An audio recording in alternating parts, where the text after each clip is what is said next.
ISE 2026 Barcelona, stoisko PowerSofta. Tak jest. Soundtrade oczywiście tutaj Marek z nami Lewanty. obecny, Marek Lewanty i projektant tego rozwiązania Antonio Feo.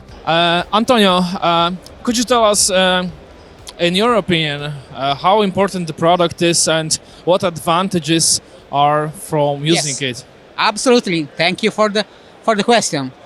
This is a very new technology because it's important to understand that we transform a standard and legacy installation into a new IoT installation.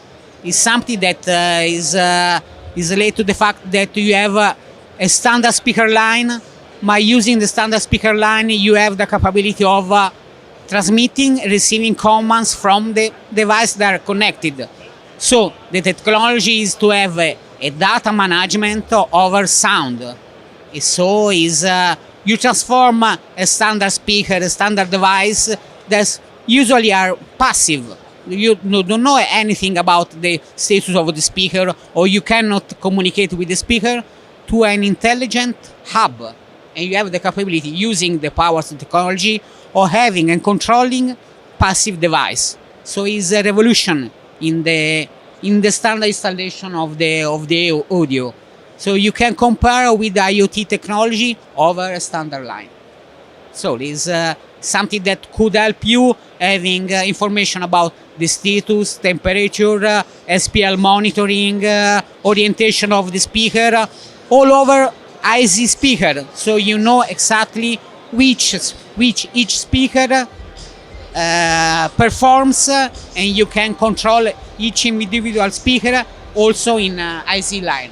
So it's a new amazing technology from Powers. Niesamowite.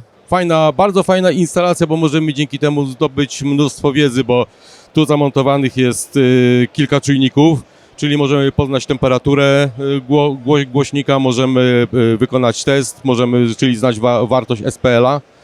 Można też przez GPIO podłączyć zewnętrzny jakiś czujnik i na przykład poznać wilgotność pomieszczenia, w którym głośnik pracuje. Czyli generalnie mamy kilkadziesiąt głośników, do każdy podłączamy przez płytkę, kalibrujemy SPL-a i wiemy, czy wtedy jest ciszej, głośniej i nie musimy tak naprawdę...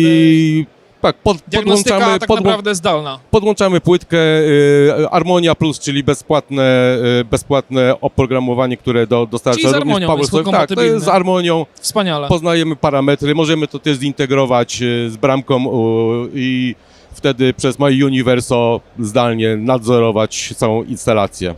Spodziewana dostępność płytki? No, już jest. Już jest. Już jest. Okej, super. Dzięki za przybliżenie. Dzięki.